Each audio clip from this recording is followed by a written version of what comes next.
A Black Lives Matter banner. It's been displayed at the Unitarian Universalist Church in Fresno for months.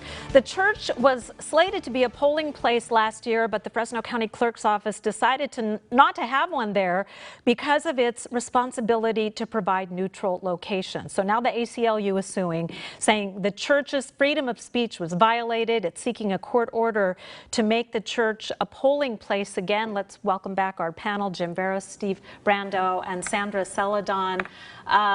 What do you think about what's happened? Does the ACLU, does the church have a case? Is this a political statement that the banner is making, or just a kind of a social statement? Well, based on the definition, it's not a political statement. It's not, and it wasn't endorsing a candidate. It wasn't an issue on the ballot at the time. So it's really about freedom of speech. And it also was not anywhere near the polling location. So it is my understanding, based on what's been reported so far, that in reality this was really about one individual not agreeing with that statement. And they certainly have that right to not agree. I mean, I would completely disagree in the fact that Black lives absolutely do matter.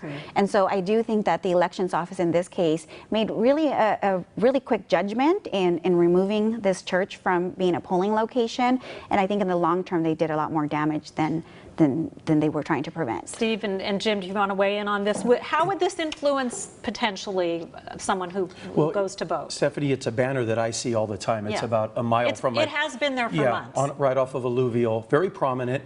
I believe it's a political statement, and yes, it's not within 100 feet of the actual polling place, but anybody pulling into that location is going to see it. Now, I don't really personally have a problem with it, but if there are voters and residents that have a problem with it, you know, I wonder if it was held at a Catholic church and there was a anti-abortion sign out front, would maybe the other side would feel uncomfortable with that. So I think that the church has the right to proclaim whatever they want on their premises. I would never take that away from them. But the county clerk also has the right and the job and the oversight to make sure our polling locations are free of those types of statements. So I think it's just a battle. Yes, they have a right under the First Amendment, but it's also her job to make sure people are comfortable wherever we have polling locations. So I don't have a problem with her decision. Jim? It's an interesting sort of anomaly right now, because most churches have marquees of some kind. That's true. Most churches do have something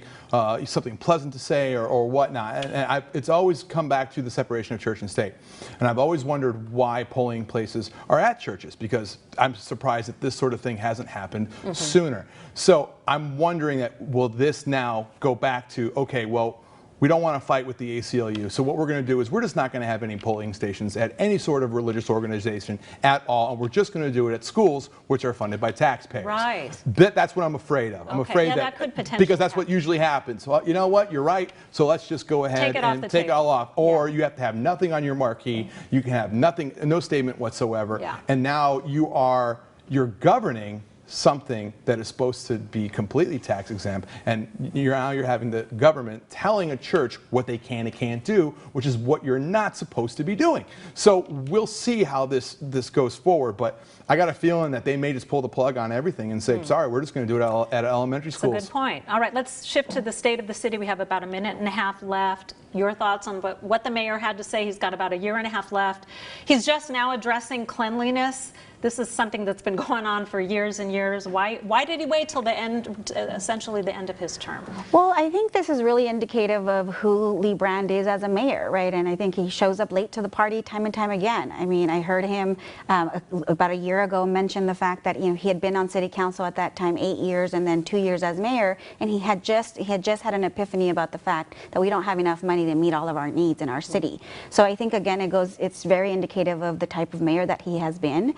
And so, you know, we know community members have already been leading a lot of the work that he's talking about, beautifying our city, calling for investment in parks, right? I mean, a lot of the work that has been happening in our city has been led by grassroots community work. So again, I think this is really, the state of the city was really just a clear picture of who Lee Brand is. All right, 30 seconds each. I felt like it was a classical Lee Brand speech, very measured. measured, very collaborative. He pointed out the highlights. The city of Fresno didn't want to go into any of the negatives. I appreciated that. I do appreciate that even though it's in the third year of his term, that he's focusing on beautification. It's something that's very important to all of us. So I'd be interested to know that at the end of the budget talks, if he's still this positive.